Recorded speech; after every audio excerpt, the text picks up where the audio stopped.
Madam आपल्या सरपंच होत्या, तसंच अनेक आंदोलन केली, इव्हेंट केले, काही लोक झाडावर चढले, रास्ता रोको केला, खूप त्रास झाला, तरी देखील ते डगमगले नाही. आपल्या महिला भगिनी सुद्धा याच्यामध्ये कुठं सुद्धा पाठीमागं नाहीत, आघाडीवर आहेत महिला.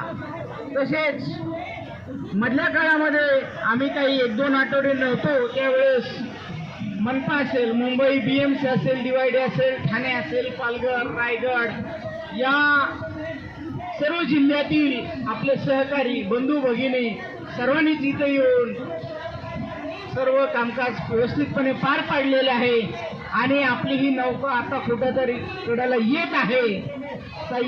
सर्वांनी संयमाने धीर धरावा. काल मी एक मेसेज टाकला होता, ते तुरे सरच होते, त्यांना वाटलं मी इथं नाहीच मैदानावर. सकाळी भेट झाली त्यांची. कसे डोकं सगळं आऊट झालेलं आहे, कोण काय बोलतोय, कोण काय बोलतोय, आपलं काम कधी होईल याच्यामुळे मेसेज टाकला होता. काही लोकांनी यावं, काही लोकांनी फोन पण केले मला, मी या म्हणलं, त्यांना आव्हान केलं. येत आहेत, प्रत्येक जण जबाबदारी पार पाडत आहे. तसेच नागपूरला आपण हिवाळी अधिवेशनावर मोर्चा धरणे आंदोलन धरले होते. नागपूरची कडाक्याची थंडी होती, तिथं सुद्धा आपले मान्य लांबट सर असतील, त्यांचे सहकारी असतील, या सर्वांनी आपली तिथं चांगल्या प्रकारे सोय केलेली होती. आपलेच सहकारी आहेत ते लांबट सर आणि त्यांचे सर्व सहकारी.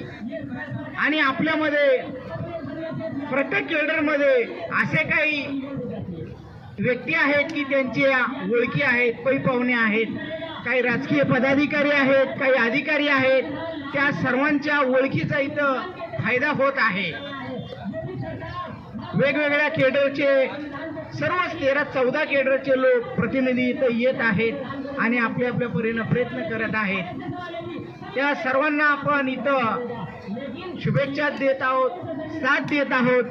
तसंच मान्य गोसावी सर असतील, शिंपी मॅडम असतील, 2010 पासून आम्ही त्यांच्या नेतृत्वाखाली आम्ही आंदोलन करत आहोत.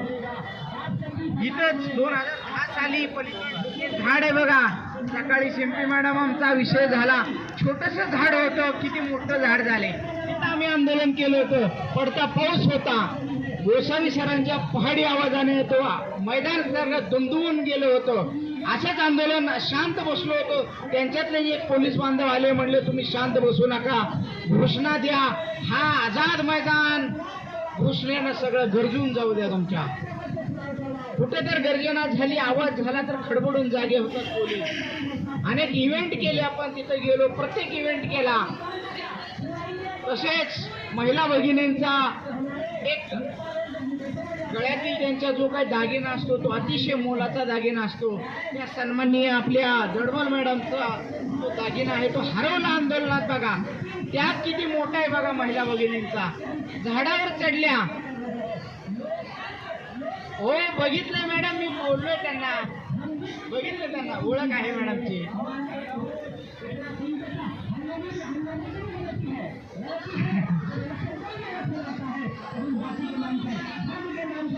बर आपल्यापैकी कोणीतरी चढून दाखवा आता.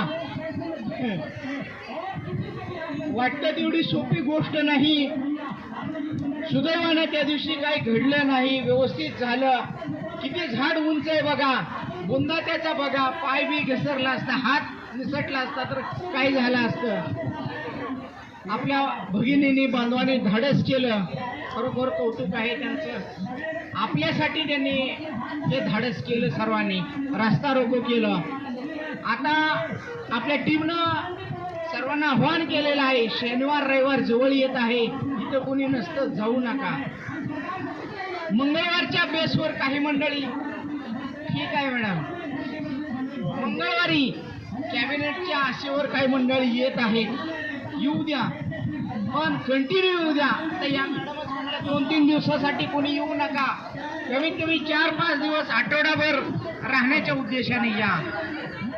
आमच्या गोसावी सरांना सर्वांची खूप तळमळ आहे, खरी परिस्थितीची जाणीव आहे. प्रत्येकाला अडीअडचणी असतात, काहींना आर्थिक अडचणी असतात, घरच्या अडीअडचणी असतात. जावा, दोघं जावा, चौघं या, सर्व त्यांना ते सांगितलेलं आहे, सर्व सूट दिलेले आहे, नेतृत्व ते करत आहे. आपलं काम आहे आपण त्यांना साथ देणं. माननीय अकोले सर आणि नांदेडची टीम आपले देव आहेत असे सन्माननीय डॉक्टर धोंडे साहेब आपल्या सर्वांना खरोखरच देव माणूस भेटलेले आहेत. त्यांना ते पुन्हा घेऊन येणार आहेत. त्यांची मुलं आता सुट्टीला आलेली आहेत, त्यांना वेळ देणं गरजेचं आहे. तरी सुद्धा धोंडे साहेब इथं आले, रेल्वेतून आले, आम्ही आणायला गेलो, पहिले आले म्हणले 2 दिवस मी पूर्ण वेळ तुमच्यासाठी देणार आहे. सर्व काही मंत्री असतील, आमदार असतील, अधिकारी असतील, सन्माननीय मुख्यमंत्री साहेब असतील, त्यांना भेटून आपला प्रश्न मार्गी लावलेला आहे. कुठंतरी आपलं काम होत आहे, एक आशेचा किरण आहे. आणि धोंडे साहेब म्हणले शेवटच्या क्षणाला सुद्धा मी येणार आहे आणि माननीय अकोले सर प्रयत्न करणार आहेत. माननीय अकोले सर आणि नांदेड टीमसाठी एकदा टाळ्या. आपले सर्व सन्माननीय पदाधिकारी आहेत त्यांच्यासाठी एकदा टाळ्या. अरे एकच नारा कायम करा.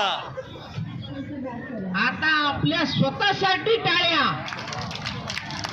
का तर आपले बरेचसे बांधव भगिनी बीआरसी मध्ये URC मध्ये बसलेले काम करत घरी बसलेले, पण ते सर्व सोडून आपण इथं आहोत. आपण एकमेकाला पोस्ट टाकत असतो, काही विचारणा करत असतो. नाशिकचे सन्माननीय केदार सर आहेत, त्यांनी एकदा पोस्ट टाकली होती. त्यांना एक माहिती घ्यावं म्हणून मी विचारलं होतं. सरांना वाटलं मी इथं येतच नाही, घरीच बसतो. काय गैरसमज होतच. सरांच्या शैलीमध्ये मला उत्तर दिलं. मी पण त्यांना समजावून सांगितलं, सर मी येत असतो इथं, काही अडचण आहे, पगार झालेला नाही. असे सरांसारखे